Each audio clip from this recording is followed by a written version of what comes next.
Hey, everybody, welcome to the show. It is near Disney and another wind down Wednesday, but it may seem a little bit different to you because you might be used to seeing multiple screens up on the show, multiple realtors joining us from the dream team to join in.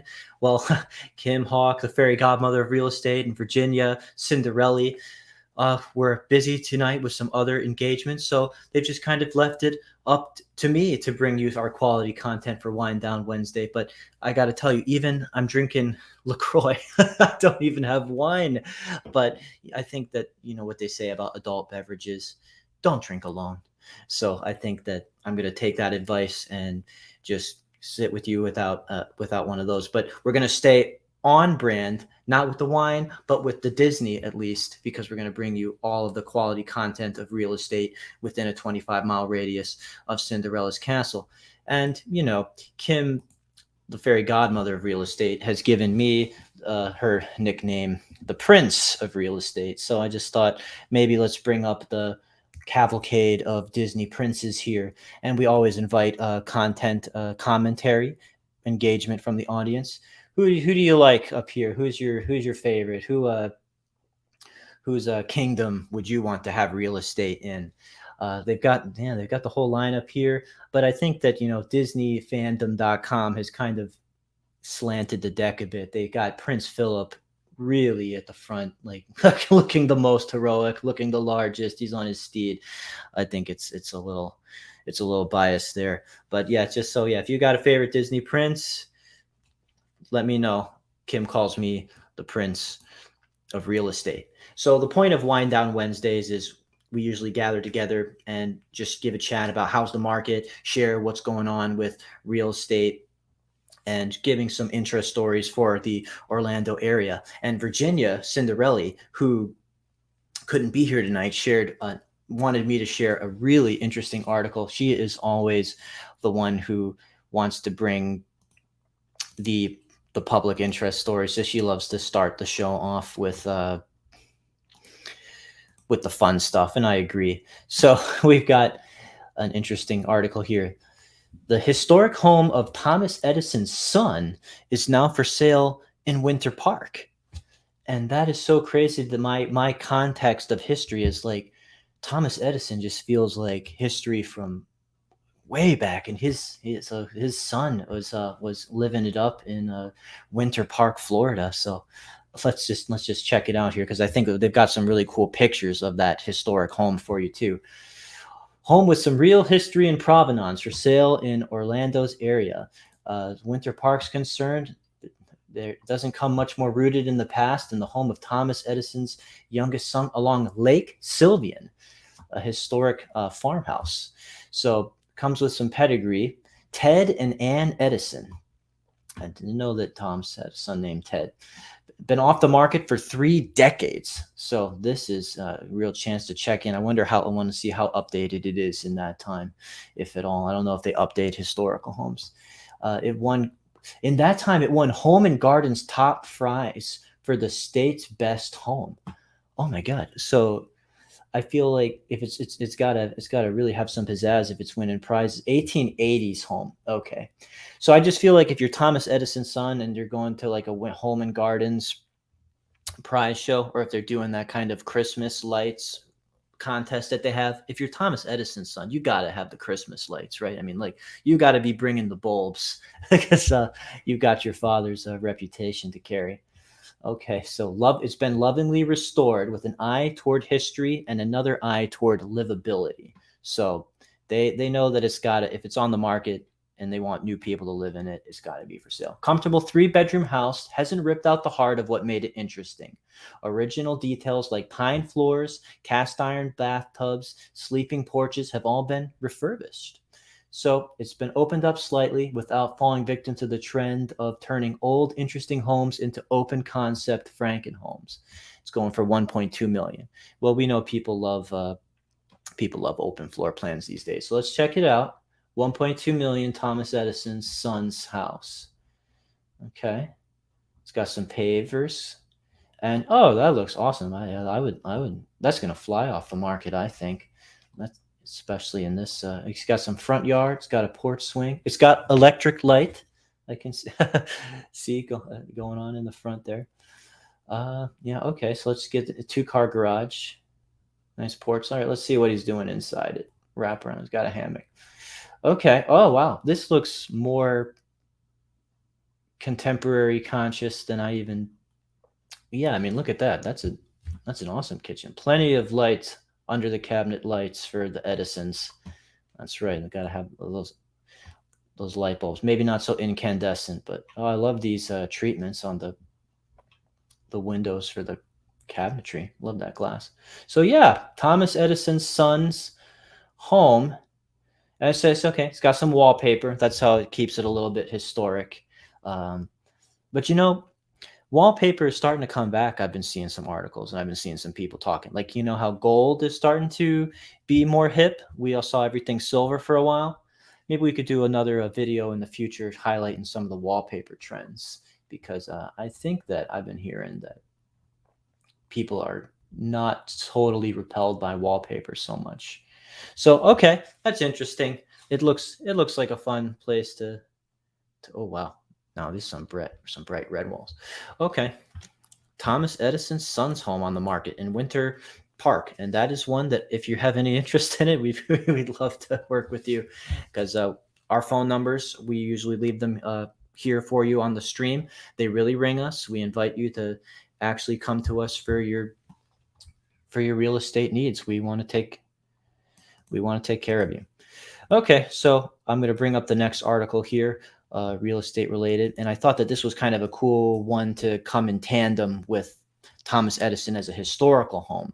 So we've got Gen Z home buyers preferring smart homes over large homes. So we're going to get a little feel for some of the trends of Gen Z, because believe it or not, they are young adults now, and we've even just had our first Gen Z member of Congress in the 2022 election. So it might have been in a state that you might recognize. So many home buyers and sellers are rethinking their approach to achieving their real estate goals. According to a study commissioned by Remax in 2022, saw a notable increase in mortgage rates accompanied to historical lows in 2021, and many economic factors to watch based on the first quarter of 2023. Gen Z home buyers are being more mindful when it comes to buying their next home. So what this is going to go on to say here is that there's some key identifiers when it comes to the trends in their mindset, and they are a little more conscious when it comes to getting bang for the buck. They don't need maybe not as much square footage as much as they want the home to be centered around adaptability, and they want it to be functional. They want to have their entertainment centers. They want to have their gaming rooms. They want to have just, enough space for their favorite stuff without necessarily feeling like they're in a grand estate. Right here, we got the statistics here. Gen Z buyers are more interested in smart features, 78% new builds, so they're interested in new construction. We just actually helped a couple young couples last month get into some new construction homes for starting the family. People welcoming in the third baby, the third member of the family. So that's cool. And sustainable materials, 81%.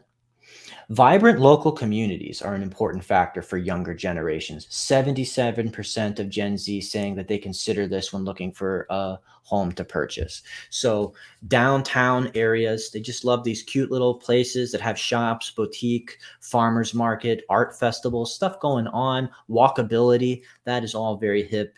That's why a lot of young people, including my sister, love to live in like downtown Orlando per se, because it's all walkable, all in on the action, getting to all the trendy places. But if you like single family homes, because she's got a condo, single family homes, downtown Winter Garden is an awesome place. We'd love to look into inventory for you. Winter Park, where we were talking about, it's got more cool downtown areas than just where Thomas Edison's son's house was that we were talking about.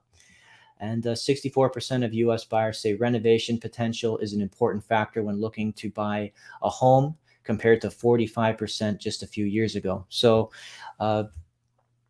homes that are built with with the future in mind is something that they're talking about here as well, because we saw sometimes when you see these homes from the late 90s, early 2000s, you'll have a living room with a very curious thing, an entire square box like carved into your wall. And why would they do that? It's because the TVs back then were gigantic boxes that were nowhere near flat screens, and that's just sort of built into the home. And so they're looking for some ways where renovation potential to be able, so that those kinds of construction decisions aren't grandfathered in. There's a lot of cool new construction areas. In fact, we just are highlighting Lake Nona new construction and Sunbridge new construction. We're going to be putting together a video this week because one of you requested it in the chat. And so look, please subscribe and look forward to us covering that for you, because when it comes to people making, like, especially Gen Z, these are people, the generation that probably by definition for their age demographic are now looking at starter homes and are wanting to see how much they can get for their buck, which is why I'm going to bring up this next article here. Sorry, I have to click them manually. So yeah, the 7 things that today's first-time home buyers should consider in this housing market. So it's according to this, the average United States home value went to just over $327,000, and that's up just about 7% over the last year. And with interest rates skyrocketing, home prices continuing to increase, not at the same rocket rate that they were, like, pre-pandemic into the pandemic per se, but it's still something that they have to factor in. So we're telling you, when you start talking to us as your realtor, we would be happy to partner with you to find you the lender who's going to help you with your credit score, help you look at your assets and figure out your budget, who's going to we'll put you in touch with multiple lenders. But I'm excited to tell you about this one lender who has been doing amazing work for us to get you pre-approved and look for any down payment assistance that's there for you. So we have been working with Disney's Partners Federal Credit Union, and that is someone who has in the past only been available as a resource to Disney cast members, but they have just recently opened it up to California and Florida residents. So as long as you live in those states, then you're golden, because those are kind of Disney's home hubs as well. It's where they got Disneyland and they got Disney Worlds. And so they are going to, from our experience, be able to help you get a lower than average interest rate. They have some awesome ARM loan programs that we could hook you up with. We have a direct line to the VP of Disney's Partners Federal Credit Union. So please, just if you're starting that process, feel free to get in touch with me. It's an important part of the home sale process, because renting is becoming a less and less attractive alternative to trying to buy a starter home. We're seeing rent prices start to increase as we see. It's kind of a natural product of the interest rates going up, the insurance rates going up for homeowners, and the HOA and condo fees are kind of just going up annually. We've seen some, actually, I just saw a condo fee go up just significantly, like $50 in a development, and that just kind of made a difference in pricing. So it's something that is going to affect rent as well. So one more article that I wanted to bring up that is a glimmer of hope for buyers as well. I think that's going to be the here we go, the theme for today. So as the housing market cools, home buyers are putting less money down on a home. So it's nice to know that you may have the opportunity not to have to put as much down, or make as big of a down upfront payment with your escrow deposit. Today's home buyer used down payment fell 10% year over year, January, to 42,375. It's the lowest level in nearly 2 years, according to a report from Redfin. And the median down payment was down 35% from the peak it reached last June, but still up more than 30% from pre-pandemic levels, because while the home prices aren't continuing to, soar, they are kind of leveling out a little bit at where they reached over the last few years. So because we're not seeing prices necessarily plummet to where they were in, like, let's just say 2018, 2019. But it's good to know that if you're looking to buy, that you're not dealing with something that's just going off and raising the bar in the charts like at that same crazy amount. So the median down payment in January was equal to 10% of the purchase price, down from 13.6% a year earlier.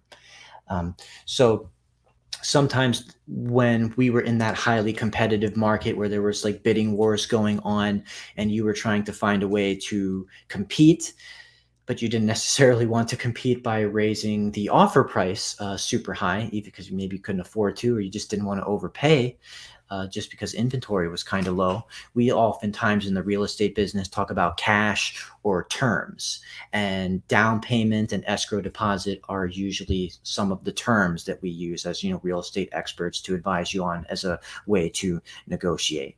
So it's nice that you would be able to get a less of a down payment to give that peace of mind to the seller, or maybe you could just kind of put down a reasonable escrow deposit, because we always make sure that we are with you every step of the way, monitoring your escrow deposit like a very fragile egg in hand, and making sure that that we're monitoring all those deadlines for you, to make sure that you're not at risk of losing it when we're dealing with a financing deal or any of the contingencies that were agreed upon in a cash deal. So, okay, I think that is some good news. That Hey, it's always good news when you don't have to put as much money down. So I'd just like to see if anyone has any questions. You're always free to engage with me in the chat. I see nobody took me up on my question about favorite Disney prince, because Kim Honk, the fairy godmother of real estate, whose studio that I broadcast out here, she's got this awesome, cool magic scepter just in arm's reach, and I can't help but play with it when Kim lets me into the studio like she does today. But yeah, any questions, you're always free to shoot them at me. Any video suggestions, you're always free to comment that as well, because we welcome your feedback. It's what fuels our content for Near Disney moving forward. So let's see, because it's just me today, and because we've already gotten some good substance here, I thought I would pull up something kind of fun. The top 10 Disney castles that were inspired by real life. So let's keep the Disney theme, the Prince theme going. So you may not know that a lot of the castles from Disney were inspired by real places. Now, and we're gonna see how on brand it might be here. So wow, I would love to know how to pronounce that and sound really smart. It's one of those that's so rough. I'm not even gonna try, but I do see some of like these towers being what makes the Sleeping Beauty castle draw inspiration. I can see that as far as Disney real estate goes. Mont Saint Michael in Tangled. That sort of, that city on a hill feel with the lights up. I definitely see that going there. Alcazar de Segovia from Snow White. Yeah, the way that those circular towers are centered and all the little mini ones around it. Yeah, that definitely looks like it was the source of inspiration. Hotel de Glace from Frozen. This one I think is a bit of a stretch. It looks cool for sure. I'd love to hang out in there, but I don't know if it inspired the grandeur of where Princess Elsa resides. Donatar Castle, Brave. Yeah, I can see that. Scotland. That is a cool landscape. Would love to visit. Be cool to live there, that's for sure. Craigie I'll pretend I said that right. Castle and Cinderella. Oh, this one's I dedicate to Cinderella. That's what we call Virginia on the Dream Team, and she's usually here, commentating and beside me on the show for these wind down Wednesdays. We like to clink our glasses between our squares when we do this broadcast. Okay, I would repaint this castle. Wow, that just kind of looks like a theme park attraction or one of those gift shops you see on US 192 more than a castle. But what do I know? I I am not any kind of royalty. Chateau de Chambord, Beauty and the Beast. Oh, this looks really cool. And yep, that's one of my favorite art directions from Disney movies. The way that they drew Beauty and the Beast and the Forbidden City, which is a real place, and I think it's actually set there in Mulan. They didn't even create a fake castle out of that. So yeah, that's fun. Just to get a peek of Disney real estate, the places that we can't buy you property in these movies, but we do the next best thing here at Near Disney. Our motto is that we try to bring you within a 25-mile radius of Cinderella's castle at Disney World. So please, I'm going to just close this here. My number is at the bottom. You feel free to give me a call, be in touch with me, and I can make that dream a reality. If I tantalized you with the Disney allure, it's one of the best parts about living here. It's why this is where I'm anchored, and I love meeting people here because so many of you have that Disney energy and Disney magic. Or just leave a comment down below. Appreciate you tuning in as always. I shouldn't be alone next time. I should have Virginia on the dream team or someone to be able to carry the Near Disney spirit forward. So thanks for tuning in. We'll keep you updated on all things Near Disney.